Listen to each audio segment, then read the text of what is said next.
राष्ट्रवादी काँग्रेसच्या दोन्ही गटांच्या नेत्यांनी मुख्यमंत्री देवेंद्र फडणवीसांची मध्यरात्री वर्षा निवासस्थानी भेट घेतली आणि दोन्ही राष्ट्रवादी काँग्रेसच्या विलिनीकरणाच्या चर्चांना पुन्हा एकदा ऊत आलाय। विलिनीकरणाच्या चर्चेसोबत शरद पवार गट सुद्धा एनडीए सोबत जाण्याची चर्चा जोर धरते। खरोखरच शरद पवार गट सत्ताधारी गटात सहभागी झाला तर राज्यातली राजकीय समीकरणं कशी बदलतील आणि शरद पवार गटाची राजकीय गणितं नेमकी काय आहेत, आपण पाहूयात एक रिपोर्ट। शरद पवार गट एनडीए सोबत जाण्याची चर्चा, राज्यातली राजकीय समीकरणं पुन्हा बदलणार। अर्थमंत्री पदाच्या संधीबाबत काय बोलले जयंत पाटील? सुनेत्रा पवारांनाही टाकावी लागणार सावध पावलं। महाराष्ट्राच्या राजकारणात कधी काय होईल याचा अजिबात नेम नाही आहे। आता हेच पाहना, जो शरद पवार गट आपल्या पक्षात विलीन होऊ नये यासाठी 2-4 महिन्यांपूर्वी देव पाण्यात ठेवून बसलेले नेते त्यात शरद पवारांच्या प्रमुख नेत्यांना सोबत घेत मुख्यमंत्री फडणवीसांच्या भेटीला गेले। राष्ट्रवादी काँग्रेसचे नेते प्रफुल्ल पटेल आणि सुनील तटकरे यांच्यासोबत जयंत पाटील मंगळवारी रात्री मुख्यमंत्र्यांच्या वर्षा या निवासस्थानी दाखल झाले। शरद पवार गटाची एनडीए मध्ये दाखल होण्याची शक्यता, संभाव्य मंत्रिमंडळ विस्तार आणि राज्यातल्या सत्तेच्या वाटपाबाबत या चौघांमध्ये चर्चा झाल्याचं समजतंय। पण या भेटीबाबत विचारलं असता सर्वांनीच कानावर हात ठेवले। म्हणजे कुणी म्हणे भेट झाली पण एकत्र भेटलो नाही, कुणी म्हणे भेटीत राजकीय चर्चा झाली नाही, तर कुणी म्हणे एनडीए सोबत जाण्याचा प्रश्नच नाही। मग ट्रेननी जायचा, प्लेननी जायचा, कशाला? जिस रास्ते जाना ही नहीं उसकी चर्चा ही क्यों करो?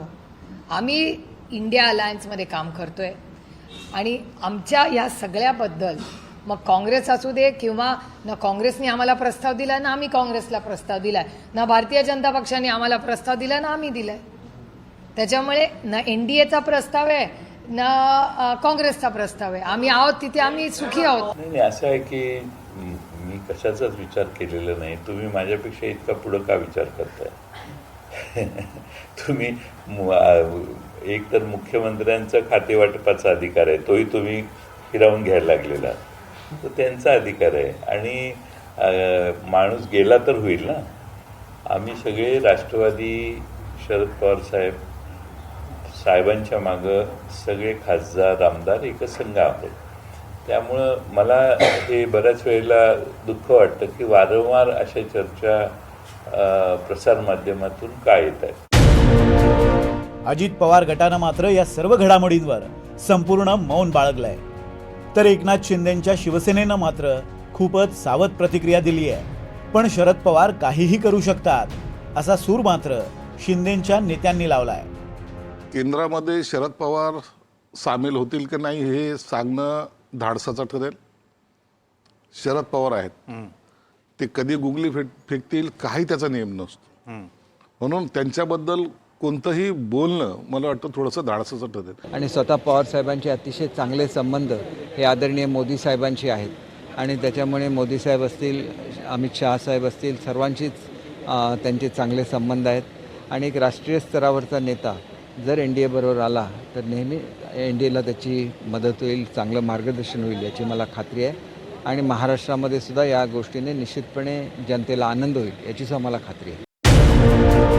पण खरंच शरद पवार सोबत आले तर राज्यातली सत्ता समीकरणं बदलणार आहेत। मात्र पवारांच्या पक्षाला सत्तेत सहभागी करून घेण्यासाठी भाजपला आपल्या कोट्यातली मंत्रिपदं द्यावी लागणार अशी ही चर्चा आहे।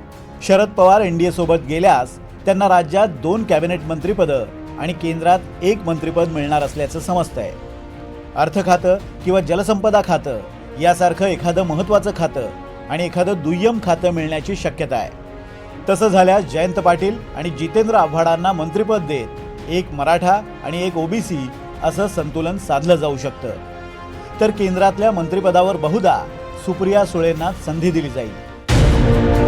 पण शरद पवार गटाला सोबत घ्यायचा निर्णय झाल्यास अजित पवार गटाची संमती असेल का, हा मात्र कळीचा मुद्दा आहे। त्यामुळे भाजपला सुनेत्रा पवारांना यासाठी अगोदर राजी करावं लागेल। राष्ट्रवादी काँग्रेस शरद पवार गटातले काही लोक आता सत्तेत जाण्यासाठी आतुर झालेले। आता या लोकांना विलिनीकरणाचा पर्याय तर बंद झालेला आहे। मग अशा परिस्थितीमध्ये स्वतंत्र गट म्हणून एनडीए मध्ये सामावून घ्यायचं की नाही घ्यायचं या संदर्भातला एक विषय आहे.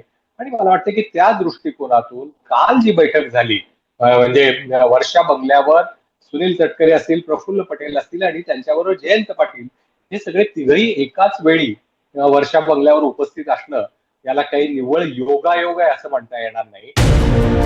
एकूणच एनडीए सोबत जाण्याच्या मुद्द्यावरून शरद पवार गटाचे नेते जरी नकार घंटा लावत असले तरीही पडद्यामागे बऱ्याच घडामोडी सुरू असल्याचं समजतंय. पण ही घडामोड सुनेत्रा पवारांच्या राष्ट्रवादीसाठी महत्त्वाची असणार आहे. शरद पवार राष्ट्रवादी काँग्रेस भविष्यामध्ये एनडीएमध्ये सहभागी झाली तर नव्यानं एक राजकीय संघर्ष राष्ट्रवादीमध्ये दिसणार आहे.